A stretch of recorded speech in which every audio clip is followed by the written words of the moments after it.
9 जुलाई की सुर्खियों में थी आरएसएस की राष्ट्रीय मंथन बैठक। आरएसएस के मोहन भागवत, विश्व हिंदू परिषद के प्रवीण तोगड़िया, बजरंग दल के अशोक सिंघल, भाजपा के राष्ट्रीय अध्यक्ष राजनाथ सिंह समेत देश भर के संघ प्रचारकों के बीच ये मंथन महानगर में हो रहा है। इस बैठक को वैसे तो गोपनीय रखा जा रहा है, पर खबर यह है कि राम मंदिर निर्माण, संतों की सुरक्षा, मोदी को पीएम बनाने, राजनीतिक माहौल तैयार करना आदि एजेंडों पर ही इस बैठक में मंथन हो रहा है। आगामी दिनों इस बैठक के असर और राजनीतिक समीकरण में हुए बदलाव साफ नजर आना शुरू हो जाएगा। बैठक की रणनीति भी तभी उजागर होगी। संघाच्या वर्षभरामध्ये 3 बैठकी असतात। 1 जुलैमध्ये प्रांत प्रचारकांची बैठक असते। दिवाळीच्या आधी अखिल भारतीय कार्यकारी मंडळाची बैठक असते, ज्यात प्रांत संघचालक, प्रांत कार्य, प्रांत प्रचारक असे म्हणून 400 कार्यकर्ते असतात। आणि 3 मार्च मध्ये अखिल भारतीय प्रतिनिधी सभा, ज्या जवळपास 1200 कार्यकर्ते असतात। या 3 बैठकी असतात। यापैकी कार्यकारी मंडळाची बैठक आणि प्रतिनिधी सभा या 2 विशेष महत्त्वाच्या बैठकी याकरता असतात की त्या बैठकी निर्णायक असतात। त्या ठिकाणी निर्णय होतात आणि प्रस्ताव पारित होतात। ही जी प्रांत प्रचारक बैठक आहे, यात कुठले संघाचे निर्णय होत नाहीत, कुठलाही प्रस्ताव पारित होत नाही। मुख्यतः मे महिन्यामध्ये संघ शिक्षा वर्ग सर्व देशभरामध्ये होतात। त्या सर्वांचा आढावा, त्याचं मूल्यांकन असा एक विषय असतो। संघ दृष्टीने शिक्षा वर्गानंतर नवीन वर्षाचं कार्य आरंभ होतं। त्यामुळे नवीन वर्षाचे कार्यक्रम, आयोजन, त्याचे कॅलेंडर नक्की करण्याचं असा दुसरा कार्यक्रम असतो। मागच्या वर्षी काही मोठे कार्यक्रम काही प्रांतांमध्ये झाले, ज्यात 70-80 हजाराहून अधिक स्वयंसेवकांचे एकत्रीकरण झाले। अशा कार्यक्रमाचं मूल्यांकन, उपलब्धी, अनुवर्तन काय असे विषय पण या ठिकाणी चर्चेमध्ये येतील। स्वामी विवेकानंद सार्ध शताब्दी चे कार्यक्रम सुरू आहेत। अजून पुढे जानेवारीपर्यंत कार्यक्रम व्हायचे आहेत। तर झालेल्या कार्यक्रमांचं मूल्यांकन आणि पुढे होणाऱ्या कार्यक्रमांचं आयोजन हा विषय राहील। नुकतेच उत्तरांचलमध्ये जे महाभीषण दैवी आपदा आली, त्याची काय स्थिती आहे, आणखी काय करण्याची आवश्यकता आहे, यासंबंधी पण चर्चा या बैठकीत होईल। असे प्रमुखतः संघटनात्मक विषयांची चर्चा या बैठकीमध्ये होत असते। ऐसा जब मैंने कहा कि साधु संतों की हरिद्वार की बैठक में उठे मुद्दों की चर्चा हो रही है, तो साधु संतों का विषय है ही है। इसलिए क्या स्थिति है, जो कानूनी प्रक्रिया क्या स्थिति है, बाकी लोगों को क्या कहना है, उसके बारे में एक चर्चा हो रही है। नरेंद्र भाई मोदी ये बीजेपी के कार्यकर्ता है। बीजेपी ने उनके बारे में जो निर्णय करना है वो करने चाहिए, वो कर रहे हैं।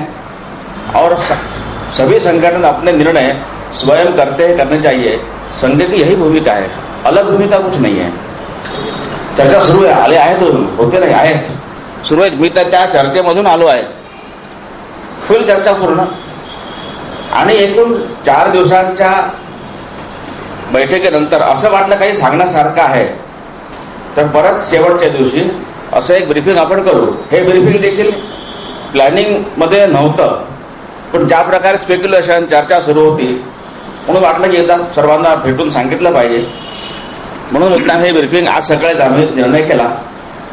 आणि त्यामुळे असं काही विशेष असेल तर आपण शेवटच्या दिवशी म्हणजे 15 तारखेला सांगू। उत्तराखंड में जो तबाही आई है उससे निपटने सभी अपने अपने मदद का हाथ बढ़ा रहे हैं।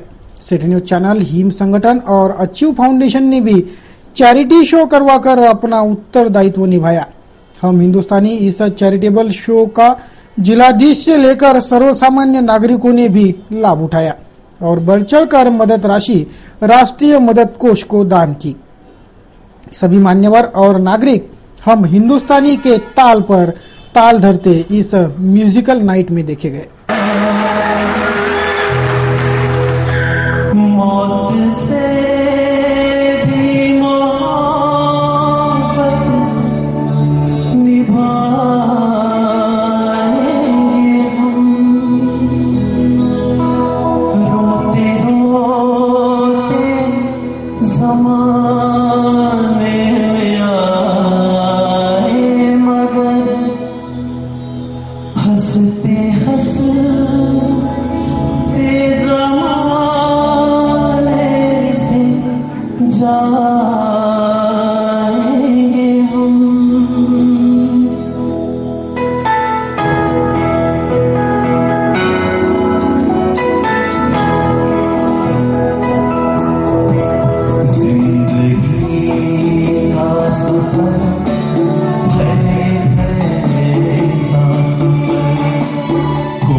इसे उत्तराखंड की विपदा और बोधगया के बम हमलों ने समूचे देश को झकझोर कर रखा है।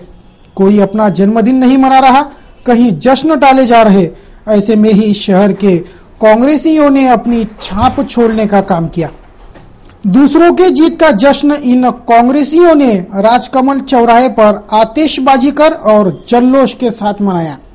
जिस जीत में इनकी कोई भागीदारी ही नहीं, उसका जश्न, वो भी मातम के बीच। वो आ रहे ये राजनेता। पुलिस की मदद कोई भी ले सकता है। विपदा या हादसे के वक्त पुलिस से मदद की आशा हर कोई रखता है, लेकिन ये पुलिस वाले खुद पुलिस वालों के ही काम में नहीं आते तो जनता का काम क्या खाक होगा। महानगर में घटे एक वाकये ने ये तस्वीर उभर कर सामने लाई। 2 महिला पुलिसकर्मियों को पुलिस वालों ने ही छेड़ा तो छेड़ा, जोर जबरदस्ती की। इतना ही नहीं, ये युवतियां नहीं मानी तो पिटाई भी कर दी गई। खाकी की असमत ही इन पुलिस वालों ने दांव पर लगाई है। आणि ही माझी मैत्रीण मीनाक्षी जिल्ह्यात आम्ही दोघे आमची रोल कॉल झाला होता रात्री 8ला। रोल कॉल करून आम्ही घरी चाललो होतो। तो वडाळीला जातो ना? हां हां, तो मी आम्ही त्या रोडनी येऊन राहिलो तर तो जसा टर्निंग पॉईंट आहे राष्ट्रपतीच्या बंगल्याचा आणि असा आतमध्ये जाते त्या शुक्रवार बाजाराकडे, तो टर्निंग पॉईंट आहे। तर आम्ही त्याने आमच्यावर गाडी आणली। त्यांनी पण मला म्हटलं, आमच्या दोघींनाही म्हटलं असं त्यांनी की व्यवस्थित चला। तर आम्ही म्हटलं दादा हा टर्निंग पॉईंट आहे, तुम्ही जरा गाडी व्यवस्थित घेऊन चालला असं म्हटलं आणि आम्ही समोर निघून गेलो। तो गाडी घेऊन आमच्या मागं आला, त्यानं गाडी थांबवली आणि शिट्टी वाजवली, हात इशारे केले, अश्लील भाषेत बोलला तो, आंटी इकडे तुझ्यासोबत बोलायचं आहे। मग आम्ही दोघी त्याच्याजवळ गेलो, तुझ्या गाडीजवळ। मी म्हटलं तू तुझ्या बहिणीला आईला असंच बोलत असतो का घरी, काय मॅनर्स आहे की नाही म्हटलं, आम्ही एक कॉन्स्टेबल आहे म्हटलं, जरा व्यवस्थित माणुसकीने बोलतो असं मी त्याला म्हटलं. आणि मी पण म्हटलं, आम्ही दोघी जसं त्याला बोलूनच राहिलो. आजूबाजूचे आले म्हणून त्याच्या लोक आणि म्हणून राहिले की काय तू मुली तू वाद घालून राहिला, जरा व्यवस्थित बोलणं. ते पोरगी तुझ्यासमोर एवढी सांगून राहिली की थोडा व्यवस्थित बोल म्हणून. तो होता दारू पिऊन, फुल दारू पिऊन जातो. तर आजूबाजूचे त्याला बाहेर सांगूनच राहिला, माणसं सांगून राहिली जमा म्हणजे आलेच होते गोळा. तर तो कोणाच एका अँगलमध्ये ऐकायला तयार नाही, डायरेक्ट होता अंगावर येऊन राहिला. हा बोला मग काय होते पाहून घेतो असं तसं. मी म्हटलं दुरून बोल, काय बोलायचं तुला, जास्त माजलेपणा करून राहिला का. म्हटलं जरा माणुसकीनं बोल, तुझ्या घरी कोणी बहीण आहे का तुला, असं म्हणून मी त्याला बोलली. जरा तो जास्त खालच्या लँग्वेजमध्ये बोलायला लागला तो.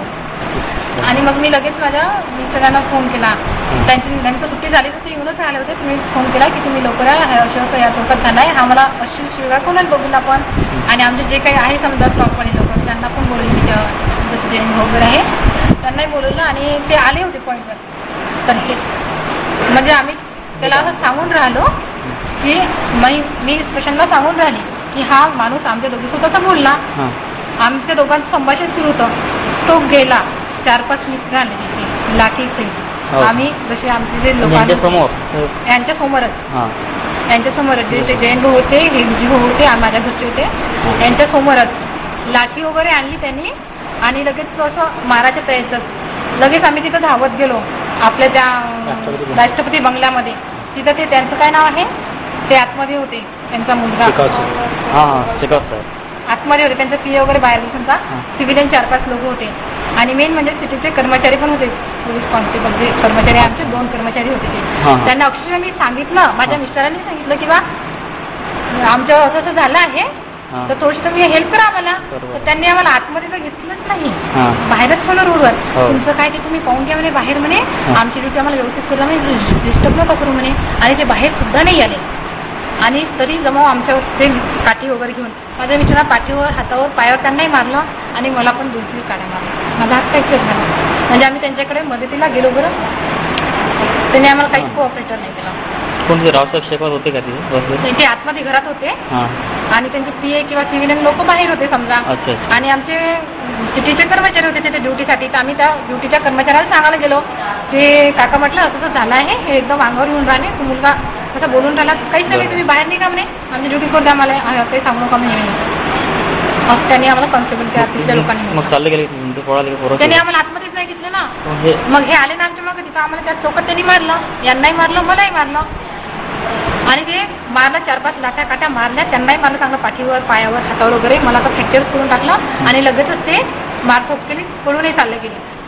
आणि तो एसआरपीला कर्मचारी आहे, तिथल्याच लोकांनी सांगितलं आम्हाला की हा एसआरपीला कर्मचारी आहे. आणि खूप होता, अश्लील भाषेत बोललाय तो माझ्यासोबत, मीच्याही सोबत बोलला. आम्ही त्याला सांगूनच आलो, दादा जरा तोंड सांभाळून बोल, तू एक माणूस आहे, असं कसं बोलून राहिला म्हणून. तो कोणाचं ऐकण्याचा प्रयत्न नाही. आणि एवढंही बोलला तो की तुमची म्हणे काय फौजदार असून म्हणे, पोलीस कॉन्स्टेबल काय असं म्हणे, सीपी एसपी पासून सगळ्यांना आणा म्हणे, सगळ्यांना धुवून काढतो म्हणे, असा अश्लील भाषेत बोलला तो. सीपीला पाहतो म्हणे, एसपीला पाहतो म्हणे. मी म्हटलं आमचे एसपी सीपी सगळेच सामने, एसपी सीपी सगळेच आणा म्हणे, सगळ्याला पाहून घेतो म्हणे मी म्हणे, सगळे फौज आणा म्हणे, कोण काय करतो तर पाहून घेतो म्हणे, काय कशी पाहतो म्हणे, सीपीच्या बापाला घेत म्हणे, एसपीच्या बापाला घेतो म्हणे. असा तो बोलला स्पष्ट आणि क्लिअर. आणि मारपूक केली, निघून गेला. हे सगळं जे बोलला ते पहिलेच बोलला तो. त्याच्यानंतर त्याला समजा त्याचे मित्र आले मारायला, मारपूक केली, निघून गेला. बुधवार 10 जुलाई को अमरावती के ओर आ रहा पेट्रोल का टैंकर अचानक पलटी हो गया। हादसाग्रस्त टैंकर से पेट्रोल की गंगा बहने लगी और यह पेट्रोल लूटने गांव वालों में होड़ मच गई थी। भारी हंगामेदार दृश्य इस घटनास्थल पर देखा गया था।